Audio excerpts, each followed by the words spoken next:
Traveling between heaven and earth, Sabrina Görlitz is on her way to the next life story. The 43-year-old meets people shortly before their death to look back one last time.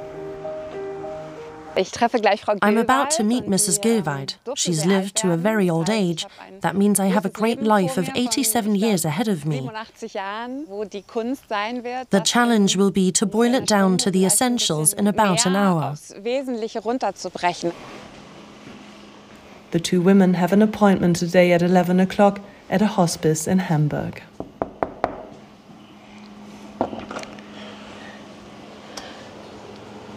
Hello, Mrs. Görlitz. Nice to see you. Na? Wie duftet das hier? Hallo. Gisela Gilwald has terminal lung cancer. Shortly before her death, she wants to look back on her life. She particularly remembers the birth of her son, whom she brought home from hospital wrapped in thick blankets on a hot summer's day. My husband called the hospital. Our child. We've taken him out of hospital, but he's always crying. What are we supposed to do? Then the nurse on the other end asked, what is he wrapped in? Blankets? Take them off. In an hour and a half, they wander through her life. Everything is recorded on Sabrina's phone. Then Gisela Gilwald starts talking about the death of her husband. Sometimes I talk to him. My daughter-in-law says we're all connected. She says we'll all see each other again. That comforts me.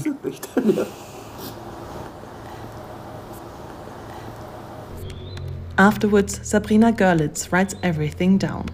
She usually receives a small amount of money for this. The result is a booklet of around 15 pages that can be passed on to relatives.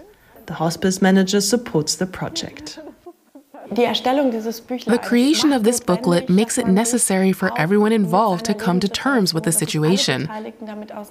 For many, this is painful at first because it means looking at the end of life. And yet, it is an opportunity to start talking about it among family members.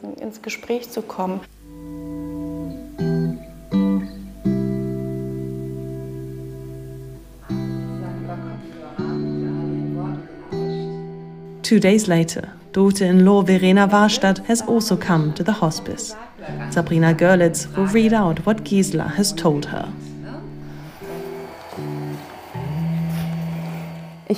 I was born in Königsberg in 1936, before the Second World War, and those early childhood years were wonderful, both in Königsberg itself and later in East Prussia. The two women are connected by one thing to this day: the early death of Malte, Verena's husband, Gisela's son. Do I have words for what it feels like when your own child dies?